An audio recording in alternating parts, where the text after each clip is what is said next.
Alright, so this is a recommendation video I have been wanting to do for a while, and this is books that I love because of their use of the found family trope. If you don't know, the found family trope is kind of when people come together and form their own family, and it's not necessarily based off blood ties or anything like that. That said, I have like 2 honorable mentions that maybe are more like family trope, not found family trope, but they kind of have similar vibes to me. Like, I don't know, picking your own family is fantastic, but also a great, like, family coming together, also fantastic. So I have 2 honorable mentions that I'll talk about at the end that maybe technically don't work, but they give me the same feelings as the found family trope, so I wanted them on this list, and I love both of the books too much not to mention. First one I'll mention is Foundryside by Robert Jackson Bennett. I don't know if anyone usually talks about this part of the series, and I think it's actually kind of very much in it for the first and second book, where it's a heisty story. You have a main character who's a thief, ends up stealing something that they shouldn't, and has to recover from there. And in the process, there's like a reluctant team formation, and in that team formation becomes a found family. That's another thing you're going to notice in this video is like, I don't know if there is like a team trope or like things like that, but that's a part of found family that I really like, is when it is formed because a team had to come together to accomplish a task. And that's very much a part of the Foundryside series. I think it's called The Founders. In the first book, you're definitely getting the band together, but the second book is so good because of the cohesive team, and just, you can feel the chemistry of these people together. And I think it's just done really well for me. It's the thing I like most about the series. Well, correction, it has one of my other favorite tropes, but that all said, I really do love the found family aspects of the Founders trilogy, especially because a lot of these characters that do come together are very isolated. So it's really lovely to see them connect and form connections and trust each other. It's awesome. In a similar vein, I feel like this one's on so many lists, so I'll try and be brief. But Mistborn, specifically the first Mistborn book, top tier found family. I mean, I like each book in that trilogy for different reasons. I think they both highlight different things that can be done really well in a novel.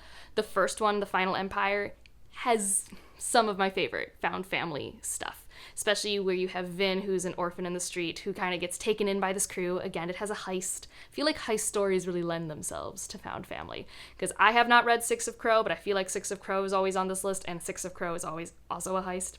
But I digress. I have no bearing on talking about Six of Crow. I never read it.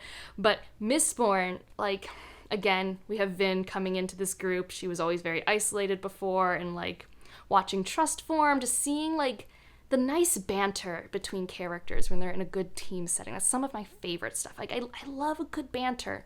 I love people doing day-to-day things in a found family situation, and that really does happen in the first book of the Mistborn series. It's fantastic. I don't know if people talk about it that much, but that's one of the reasons I love the first book in particular so much in that series. Another one where it's kind of like reluctant team formation maybe leads to found family sort of angle of the trope is The City We Became by N.K. Jemisin. Again, I don't think I hear people talk about this book in this context very much, but it is a city that's being born, and it's born in multiple avatars, so each borough gets a person. And it's very much like the first episode of maybe like Power Rangers. Like, it's not the same as Power Rangers, but if you ever watched, everyone suddenly gets their powers and they like suddenly realize, oh, I guess we have to work together, but I don't like you because high school and clickiness. Well, it's not dissimilar here, where you have a bunch of people suddenly have powers that represent their boroughs, and they have to work together to defeat some ex-bad thing, and they don't all get along because not everyone in a community gets along, even if they all support the community. It's a really good thematic thing, and it's just watching them learn how to get along, for better for worse, is fun. It's a really fun time. It's a thing I really liked about that story. So that's why I think it belongs on found family lists, because like you really do have these individuals who never knew each other, who have to come together and learn how to work with each other and trust each other and, kind of form their own version of a weird family. I think that's one of the highlights of that book, and I'm really hoping that, similar to like Foundryside, where like the first books like get the band together, that like the second book, I really get to see the chemistry of this family now that it's like kind of been formed and everything like that. Like, I'm really curious to see if that's a direction it'll go, or if we're going to a new city. I don't know what's going to be happening in the Cities Born Great series. I don't even know if that's the name of it. But I'm very pumped, and I think it has some pretty strong found family elements. Another Jemison that I have to talk about is specifically the 5th season in the Broken Earth trilogy. There's a lot that happens in the Broken Earth trilogy. There are a lot of reasons why I love it. In the first book, the found family stuff, it's phenomenal. And if you've read it, you also will know that you have such buy-in to what is happening with our characters that form bonds and family, that as you watch the novels progress, it's just very it increases the emotional stakes because of how strong this found family element is and how much you love it. You love it so much is what I would say. Trying to be very vague and not imply anything other than the creation of this found family is so top tier. I am so emotionally invested in the family in the 5th season. It's so good. It's so good.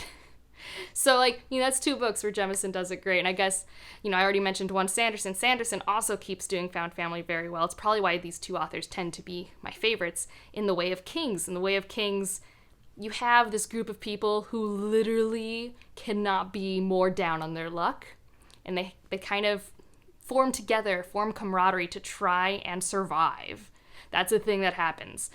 You probably have heard about them in other videos, but I'm going to be vague about what character perspectives and everything like that. It's not really a secret on the book internet, but in case you don't know much about Way of Kings, in case you don't know if you want to read the Stormlight Archives, I do have a should you read for that, and I think it is very leveled, and I'm very good at not just gushing about it all the time. I'm very, very proud of that video. But in that book and in the whole series, there is a portion that is very found family, incredibly so. If you want to know how found family it is and how much people in the real world love it, people get tattoos based off it all the time. That's how much it is loved and adored, because it is done very well. And it's, again, these people who are really down on their luck, and by forming these bonds, they can overcome subversity. Who doesn't love that? Who doesn't love that? It's great. And if you are not new here, you know that this had to be on this list. And that's Catfishing on Catnet and the entire Catnet duology series, whatever it's going to be. The first and foremost thing I can think about when I think of this series is found family, followed by sassy AI. But there is this clouder. There's this online group of people, and they get to chat with each other, and they're all across the country, and they're high schoolers. They're high schoolers who are everything in the LGBTQ alphabet, and some of them have good family life, some of them have rough family life, some of them do well in school, some of them don't. They all have different experiences, but they're all friends, they're all on this online server, and the support they have for each other is the most touching thing. And I could read a whole book of just day-to-day life of this clouder. Each book is a thriller, it's a sci-fi thriller, each book.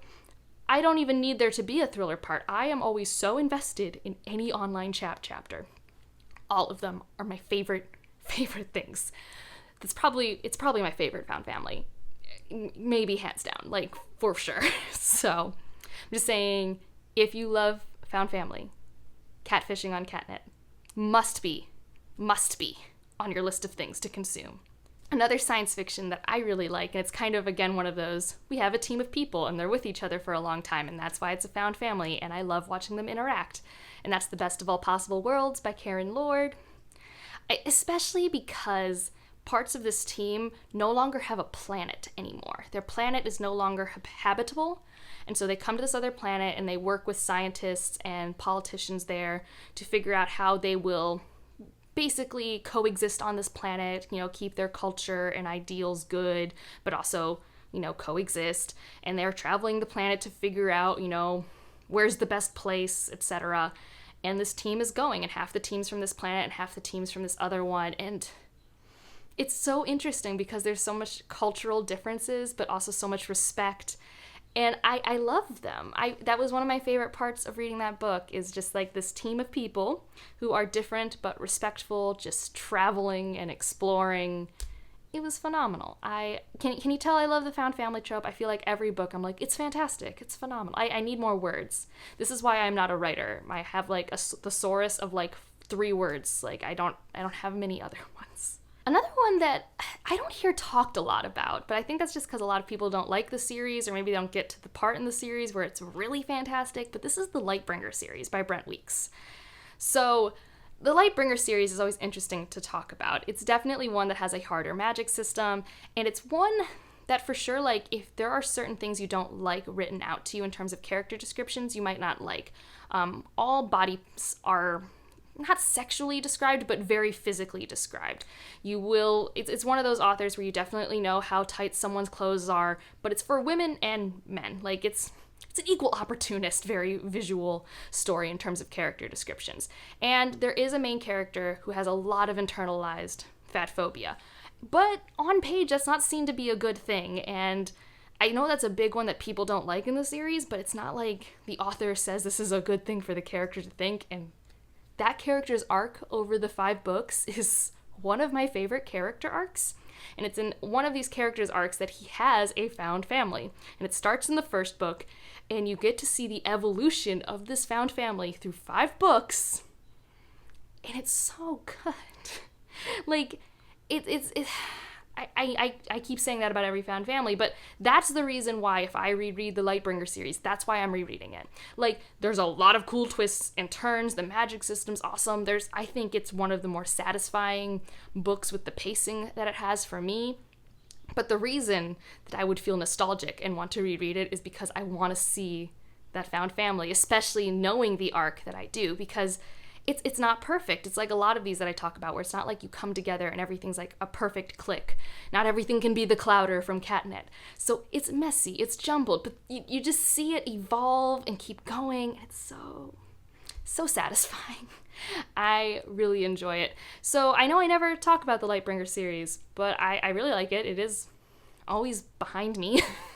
I think it's a really solid series, and I only have a couple qualms with the ending, so I'm excited to reread it one day for that reason. The next 2 are both like contemporaries. One's a contemporary fantasy, and one's just a straight up contemporary. I know, the rest of this list has been so fantasy sci-fi, but that's A Man Called Uve. It's a very popular book, so I feel like probably a lot of people have read it or heard of it, but it's about a grumpy old man who is stuck in his ways and kind of gets wrapped up in the life of his new neighbors and can't help but forming a found family. He also has a grumpy cat. I'm a sucker for any found family with a grumpy cat. That also applies to the next book we're going to talk about, and that's The House in the Cerulean Sea. There is a grumpy cat. And this one's, again, about a character who is stuck in their ways. This is not a old man like Uve. This is Linus. He's like more middle-aged. And he works as a social worker, and he goes to basically check out orphanages for magical kids and make sure everything is above board, but he doesn't really overthink his role in this system. And when he does go to this one island orphanage, he realizes that everything he's done has not always been like morally fantastic, and like he's just been doing things by the books, and he meets these children and can't help but be swept away by them and the keeper of that area. I feel like The House in the Cerulean Sea, if people have read it and are making these recommendations, has been on every found family list. So that's why I was kind of putting it near the end, because I feel like most people have seen it, but it deserves to be on the list. That's the trope that it uses the strongest. So yeah. And now for my 2 honorable mentions that maybe they don't count. I don't know. One is Middle Game by Seanan McGuire. Technically, I think it's found family, because the whole premise of the books, you have these twins who are made by alchemy that are separated at birth. And the book is them finding each other. Like, that's found family, right? Like, that they found their family, right? Regardless, even if you don't think it is, my favorite part of the book is not the weird alchemy plot or whatever is happening in the background with the stakes, although I love the narrative structure. My favorite part is Roger and Dodger meeting each other, like coming together, leave.